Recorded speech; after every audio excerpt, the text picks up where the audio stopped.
دغه رنګه صرف د یوه بې لمانځه په وجه باندې د کلي او د محلې باغونه او فصلونه وچ سوي لکه تر دې پورې علما کرام یوه واقعه را نقل کړې ده چې یوه ورځ د حضرت عیسی علیه السلام سفر کوي نو یو داسې قوم یې ولیدی چې په ډېر اهتمام سره د الله جل جلاله عبادت کوي او دوی په ډېر یو بهترین ځای کې راجمع سوي وو نو حضرت عیسی علیه السلام و دوی ته سلام ور واچوي او د دوی سره کښېنستی نو چې ویې کتل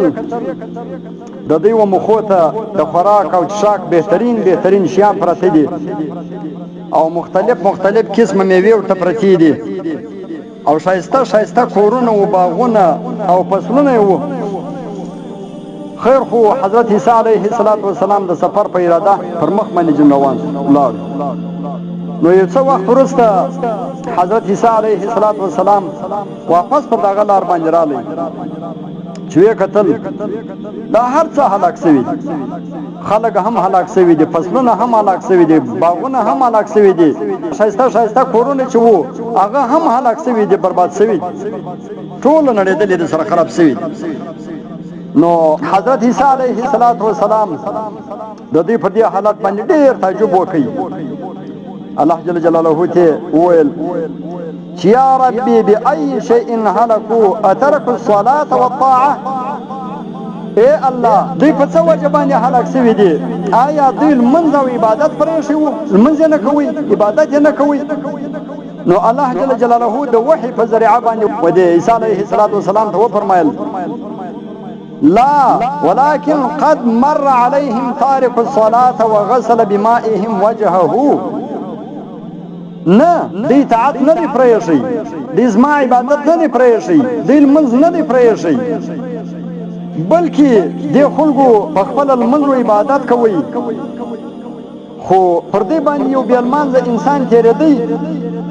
او د دوی د چینې په اوبو باندې خپل مخ پرېوي لاس یې په پرېوي واده چې د دې باغونه راکړه د دې فصلونه راکړه پر دا باندې هغه بې لمانځه سړي مخ و لاس پرېوي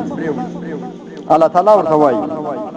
فوقعت غسالته على اراضيهم وديارهم فلذلك هلكوا او بیا دا اوبه د دې خلکو مځکو او کورو ته رالې نو د دې د نصیحت په وجه باندې دا هر څه هلاک شو فصلونه هم هلاک شو خلک هم هلاک شو هغه بنګلي و کورونه هم هلاک شو دا د یوه بې لمانځه په وجه باندې ځکه خنزیر پناه جوړ غوښتل بدا چې بس هر انسان دا حالات سوال چې خنزیر د یو شي پناه غواړي حالانکه خنزیر نجس العين حیوان دی په حیواناتو کې هغه نجس حیوان هغه بې غیرته حیوان بې ضمیره حیوان تر خنزیر بل شی نشته و الله جل جلاله ته ولې دومره ناخوښه دی بې غیرته دی د بې غیرتیا په وجه باندې دا خنزیر چې دی هغه دومره و الله جل جلاله ته ناخوښه حیوان دا ګوره د یوه بې لمانځه په وجه باندې چې خالي لاس و مخ یې پرېولی دي